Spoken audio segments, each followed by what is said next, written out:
Imagine this. You want to invest in the stock market, but you have no idea which company to pick. One friend says buy tech stocks. Another says go for banks. And someone else says just buy everything. Confusing, right? Now, what if I told you there's a way to invest in the entire market without choosing a single stock? Yeah, that's exactly what an index fund does. Think of the stock market like a basket of fruits. You've got apples, bananas, oranges, some good, some bad. Now, instead of picking just one fruit, you buy the whole basket. That basket is called an index. And when you invest in it, you're investing in an index fund. Let's say there's an index that tracks the biggest companies in the world, like Apple, Microsoft, Google. Instead of buying each one separately, you just buy one index fund, and boom, you own a small piece of all of them. So if those companies grow, your investment grows too. Now imagine two people, Bob and Mark. Bob spends hours every day trying to pick the perfect stock. Sometimes he wins,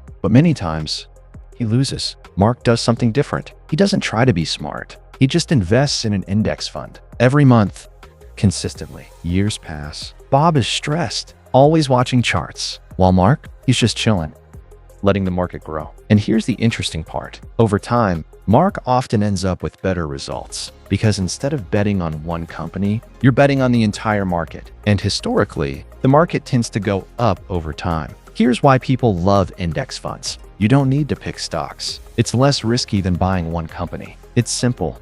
Even beginners can do it. And it saves you time. Now, don't get me wrong. This doesn't mean you'll never lose money. The market goes up, but it also goes down. But instead of panicking, index fund investors usually just stay patient because the real power here is not timing the market. It's time in the market. So in the simplest way possible, an index fund is just a way to invest in many companies at once instead of trying to pick winners. So the real question is, do you want to spend years trying to beat the market or simply grow with it? If you want more simple, real explanations like this, hit subscribe because investing doesn't have to be complicated. You just need to understand it the right way.